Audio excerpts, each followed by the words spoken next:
Welcome to another edition of Gold Cup Today, MLSsoccer.com's complete coverage of the 2013 CONCACAF Gold Cup. Well, the U.S. men's national team had a big night last night with a 6-1 victory over Belize. Landon Donovan became the first American to join the 50-50 club, and Chris Wondolowski bagged a hat trick. Let's take a look at Wando's goals from last night and hear from Jurgen Klinsmann about his performance.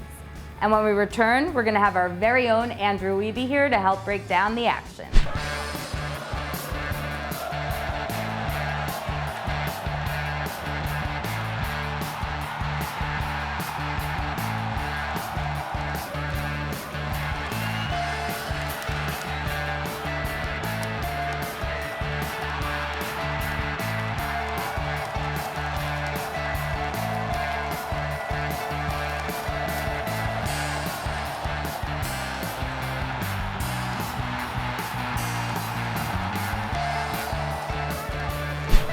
A goal scorer, always comes out in the moments where, he realizes the extra work will pay off. And I think it pays off for Wondo that he's so dedicated and so such a great attitude that, he scored his first one the other day in San Diego and followed up none with the next ones. That's what a goal scorer is about. Always hungry, never kind of let a chance slip away. And that makes us coaches happy, obviously, and he builds his own case. All right, Andrew, well, after listening to what Klinsmann said in his press conference and the fact that Wondolowski has now had 4 goals in the last 2 games, the question I have is, does the opponent really matter here, and does he have a strong case to be part of this World Cup roster? Well, we'll start with the first question. I think the opponent always matters. You can't discount the quality of the opposition. Guatemala and Belize are certainly not World Cup quality sides. They're not hexagonal sides. They're not even teams that the U.S. is going to face the rest of the Gold Cup. So while it's great that Chris Wondolowski is scoring, and as little as a year ago, people didn't know if he could do that at the international level, he's got to continue that run of form to have a chance at the World Cup roster. His main competition, Herculez Gomez, a little bit more versatile, but currently has a bit of a knock. Jurgen Klinsmann saying he kept him out of this match because of the turf.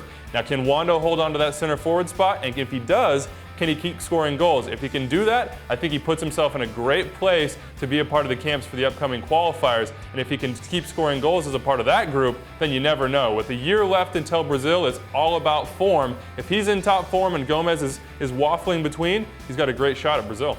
Well, for more on the U.S. forward pool, let's check in with our very own Jason Saghini. I'm taking a look at the forward pool for the U.S. national team with eyes on 2014 in Brazil. But obviously this Gold Cup is going to play a big part in it. Right now, I'm looking at 5 guys going to Brazil at the forward position, and those guys start with Clint Dempsey and Josie Altidore. Their tickets are booked as far as I'm concerned, barring injury. The next 3 guys I think right now are locked in: Eddie Johnson, Herculez Gomez, and Terrence Boyd. That said, a lot can happen in a year. So who are pushing these guys to get those spots? Clearly, Chris Wondolowski is showing you he can score goals. We've seen it in MLS the past few seasons. He's having a down season right now, but if he gets hot over the next year, he has to be considered. I think he's kind of in competition here with Herculez Gomez. Gomez, though, has a little more versatility.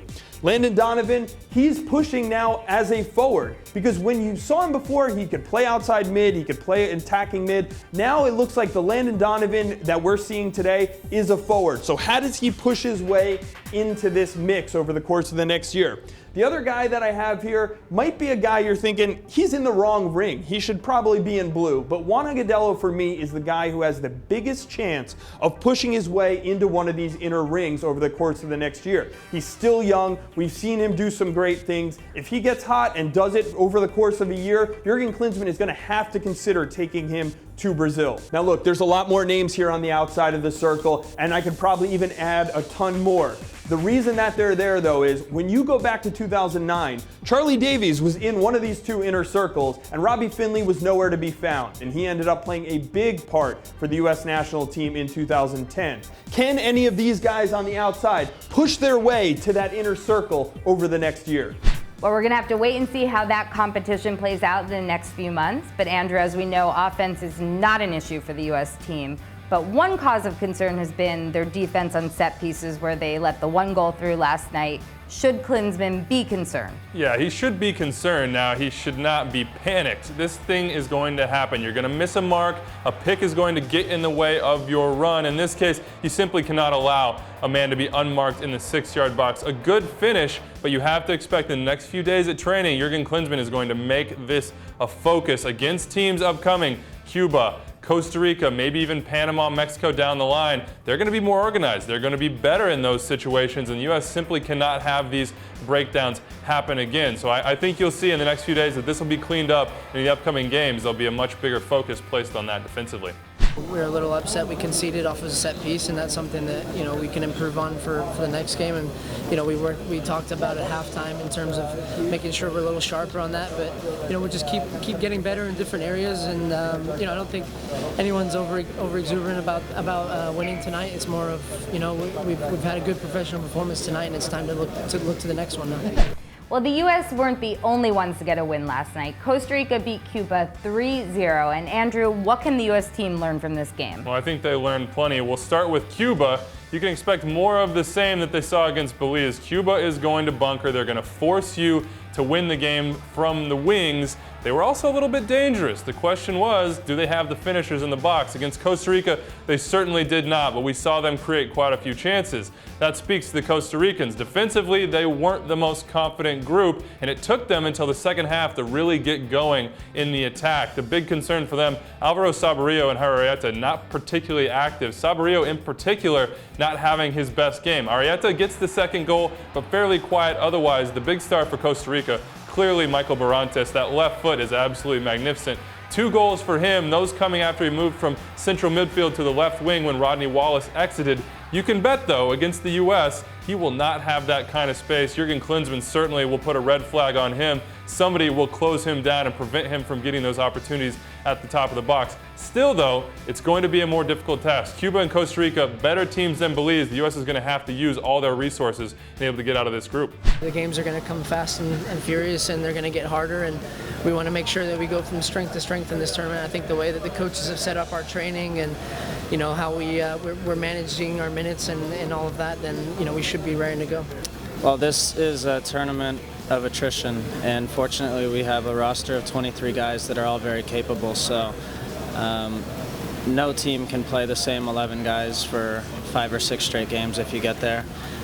So we have a big advantage in that we can rotate and change guys. Now it's about physically getting yourself ready and then emotionally getting up for another game, which we can all do.